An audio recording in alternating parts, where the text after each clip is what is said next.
Hey Leute, Gregor von MTB News hier. Heute mal mit einem ziemlich speziellen Thema. Und zwar habe ich die neuen 155 mm Kurbeln von Hope am Enduro-Bike getestet.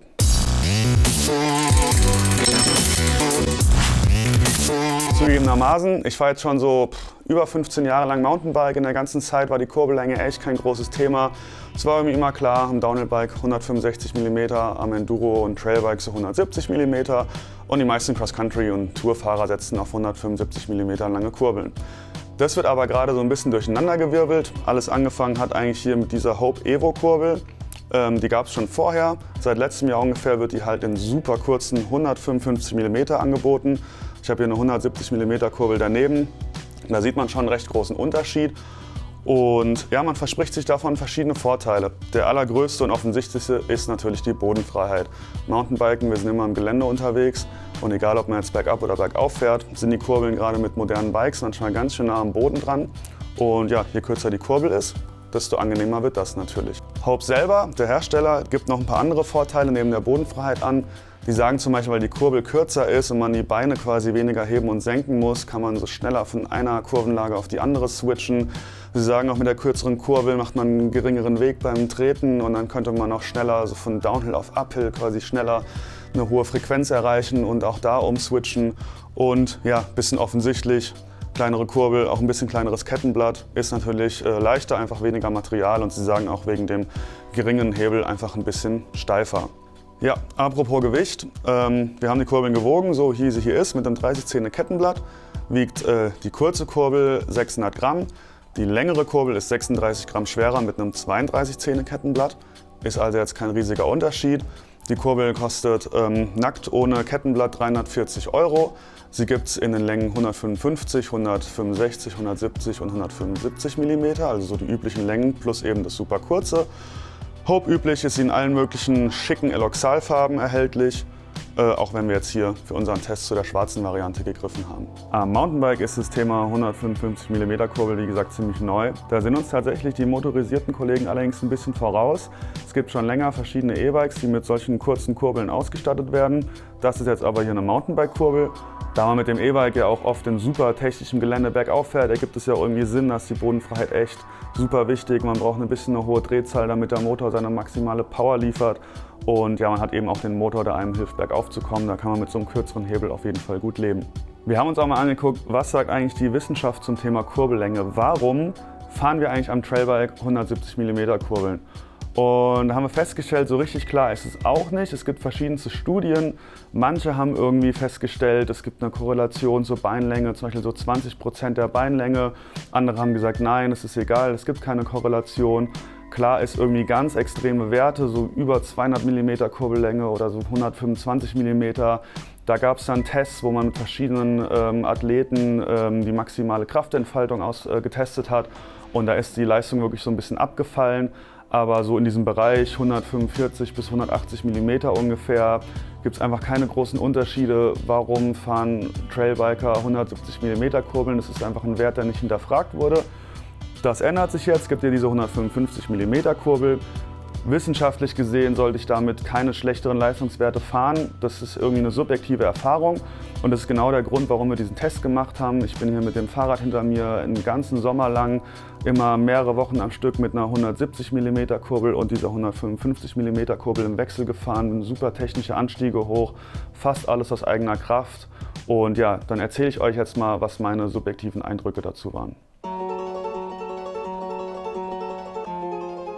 Wichtig ist, wenn man sein Fahrrad auf eine kürzere Kurbel umrüstet, man sollte auch auf jeden Fall das Kettenblatt tauschen, und zwar ein kleineres Kettenblatt, denn die Kurbel hat ja einen kürzeren Hebel, das heißt, fühlt sich alles ein bisschen schwerer an als vorher. Hope sagt, pro Zentimeter Kurbellänge sollte man ein 2 Zähne kleineres Kettenblatt nehmen. Das hieße hier von 170 auf 155 hätte ich einen 29er gebraucht, das gibt es nicht. Also habe ich ein 30 Zähne Kettenblatt statt einem 32 Zähne Kettenblatt benutzt. Und wichtig ist auch zu beachten, was man für einen Rahmen hat, weil die Rahmen sind häufig um eine gewisse Kettenblattgröße herum designt. Und wenn man jetzt irgendwie ein viel kleineres oder viel größeres Kettenblatt fährt, kann es die Antriebseigenschaften des Rahmens negativ beeinflussen. Bei mir, dem Scott Genius, war das noch in Ordnung von 32 auf 30, aber das solltet ihr auf jeden Fall beachten. Man muss schon sagen, die Kurbellänge zu tauschen, das ist ja wirklich ein Unterschied, das kann man optisch kaum erkennen. Aber ich muss sagen, es macht einen riesen Unterschied. Ich habe es sofort gemerkt, es fühlt sich an, als würde man ein Kinderrad fahren auf einmal. Man tritt automatisch sehr, sehr schnell, also der Körper gleicht quasi die kürzere Kurbellänge schnell aus und tritt automatisch eine höhere Kadenz. Ich bin es nicht so gewohnt, ich bin eher jemand, der so ein bisschen träge tritt, zumindest am Mountainbike, und war total verwundert, dass ich auf einmal so kleine, schnelle Bewegungen gemacht habe von der Tür weg.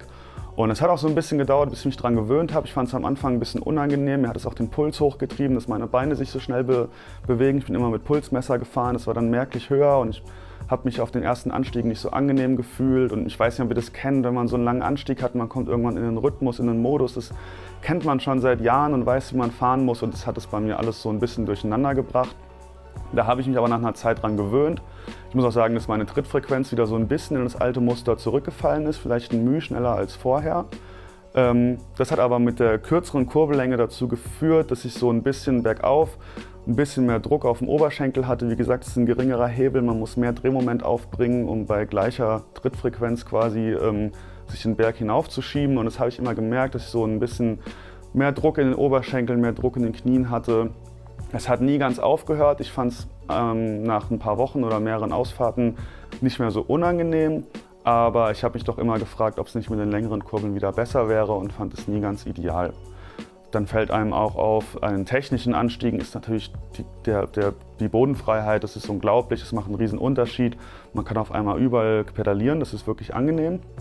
Ein bisschen negativ aufgefallen ist mir allerdings, durch diesen kürzeren Hebel, man schaltet zum einen sehr viel, also man hat schnell das Gefühl, im falschen Gang zu sein, schaltet hin und her. Und vor allem, wenn man so einen ruppigen Untergrund mit so faustgroßen Steinen oder mal eine Wurzel hat und man muss sich da hochpushen mit der kürzeren Kurbel, wie gesagt, man erzeugt ein bisschen geringeres Drehmoment. Und obwohl ich hier einen Full 29er fahre, hat sich so ein bisschen angefühlt, als würde ich so ein 26 Zoll Rad fahren. Das hat sich immer so ein bisschen aufgehangen. Und ich musste dann auch manchmal so aus dem Sattel oder das Vorderrad aktiv wo drüber heben.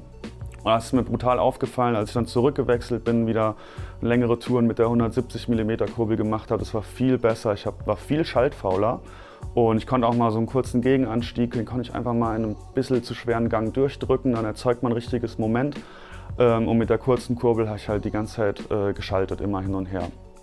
Und mit der langen Kurbel, wie gesagt, man kann auch mal, wenn man ein bisschen einen Stein oder eine Wurzel hat, man bleibt einfach sitzen und pusht das Fahrrad da drüber. Und mit der kurzen Kurbel geht man halt öfter mal raus. Also es ist so eine bisschen hektischere, aktivere Fahrweise im Uphill, würde ich sagen. Die richtige Offenbarung war das für mich wirklich im Downhill. Also ich hätte nicht gedacht, dass diese 1,5 Zentimeter so viel ausmachen. Aber egal auf welche Art von Trail, ich konnte überall treten, ich hatte keine Angst mehr aufzusetzen. Es ist mir total doll aufgefallen, wenn ich zurückgewechselt bin mit der 155er Kurbel. Man kann überall sprinten eigentlich, auch an Stellen, wo ich dann dachte, das habe ich mich verschätzt, das wird jetzt knapp, und es war echt eigentlich nie ein Problem. Und das Bemerkenswerteste fand ich, wenn man so Trails mit so lang geschwungenen Kurven und vielleicht einer längeren Gerade, wo nichts Wildes kommt, hat, dann kann man halt übelst früh anfangen zu treten. Ich bin mit Freunden gefahren und die haben noch in der Kurve gehangen mit ihren langen Kurbeln, und ich habe so am Scheitelpunkt angefangen, gefühlt wie so ein Motocross-Fahrer, schon angefangen zu treten, und ich hätte die am Kurvenausgang einfach überholen können. Und klar, das kommt nicht immer vor. Wenn man jetzt nach der Kurve irgendwas super Technisches hat, dann kann man nicht pedalieren. Aber es war schon öfter vorteilhaft, als ich das so vermutet hätte, und es war echt super erstaunlich. Weniger vorteilhaft ist mir jetzt irgendwie aufgefallen, dass man anders steht. Ja, man steht ein bisschen schmaler damit. Ja, es ist irgendwie weniger Weg, den man zurücklegt. Ich würde sagen, es ist anders. Man gewöhnt sich super schnell dran. Also es ist mir viel leichter gefallen, als jetzt an diese schnelle Trittfrequenz mich zu gewöhnen. Und ich habe ehrlich gesagt jetzt keinen Vorteil erkennen können. Es ist ein bisschen anders, aber es ist jetzt nicht vorteilhafter. Cool wiederum war, das hätte ich nicht so vermutet, man kann gefühlt mit der kurzen Kurbel besser sprinten. Also wenn man aus einer Kurve rausgeht, weil man kommt viel schneller auf eine Kadenz, also auf eine hohe Trittfrequenz. Und ich kann mir vorstellen, ich bin jetzt hier ohne Motor gefahren, aber am E-Bike denke ich, ist es ein riesiger Vorteil, weil diese E-Bike-Motoren, die brauchen halt immer ein bisschen Trittfrequenz, dann schieben die richtig an. Und da stelle ich mir das wahnsinnig vorteilhaft vor. Und auch am normalen Mountainbike, obwohl ich echt nicht so mega der hohe Trittfrequenzfahrer bin, habe ich gemerkt, das ist viel spritziger, du kannst überall raus beschleunigen. Und das fand ich echt einen erstaunlichen Vorteil, mit dem ich eigentlich nicht gerechnet hätte. In manchen Kurven merkt man vielleicht so ein bisschen, wenn man das äußere Bein unten hat und die Kurve ist jetzt so eine richtig ausgefahrene Rut, dann habe ich schon gemerkt, dass ich mit der 170er Kurbel teilweise hängen geblieben bin. Mit der 155er war das ein bisschen angenehmer. Aber mir ist jetzt dieser Wechsel zwischen Kurven, was Hope auch angibt als Vorteil, ist mir nicht groß aufgefallen. Das würde ich sagen, ein bisschen anders, aber ich habe es nicht als wahrnehmbaren Vorteil bemerkt. Nachdem ich mehrere Wochen lang auf den kurzen Kurbeln war, bin ich ja wieder zurückgewechselt, bin nochmal länger die 170er gefahren und habe dann nochmal so eine Phase gehabt, wo ich öfter hin und her gewechselt bin. Aber die Eindrücke waren eigentlich immer sehr ähnlich. Wenn man zurück auf die 170er geht, genau das gegenteilige Gefühl wie vorher. So mega lange Stöcke auf einmal am Rad, man tritt total langsam, das ist ganz ungewohnt. Ich fand es bergauf auf den Anstiegen, die ich meistens fahre, also schon so steile Schotterrampen, fand ich es insgesamt ein bisschen angenehmer. Ich glaube, es kommt mir mit meinen eher langen Beinen und langsamen Trittfrequenz so ein bisschen mehr entgegen. Aber ich glaube, ich könnte mich an beides gewöhnen. Und ein Riesenunterschied ist in technischen Uphills, da habe ich so geflucht wirklich. Ich bin mir sicher, ich hätte mich besser anstellen können, aber nachdem ich halt wusste, wie einfach das mit den kurzen Kurbeln war, ohne aufzusetzen, war ich mega geflucht einfach die ganze Zeit. Man muss halt viel mehr aufpassen. Und auf dem Trail war ich super überrascht, wie oft ich aufgesessen habe. Ich glaube, ich habe durch den Wechsel so ein bisschen das Gefühl verloren, wo mein Pedal am Boden ist. Das weiß man normalerweise ja sehr gut, wenn man immer sein Rad fährt. Das ist mir dann so ein bisschen abhanden gekommen und dadurch habe ich, glaube ich, in den langen Kurbeln öfter aufgesetzt als sonst. Aber mir ist auch eben krass aufgefallen, wie cool es mit den kurzen Kurbeln ist. Und ja, es war schon, ich finde, die Eigenschaften sind super eindeutig. Es ist aber mega schwierig, sich so zu entscheiden. Wenn man jetzt total tourenorientiert ist und sagt, ja, man fährt oft hier so ein bisschen ruppigere Wanderwege hoch und ist vielleicht auch ein großer Kerl, würde ich schon sagen, die 170er, das ist nicht ganz grundlos, die Standardlänge, das ist echt ganz angenehm zu treten. Finde ich persönlich auch echt gut in diesem Fall.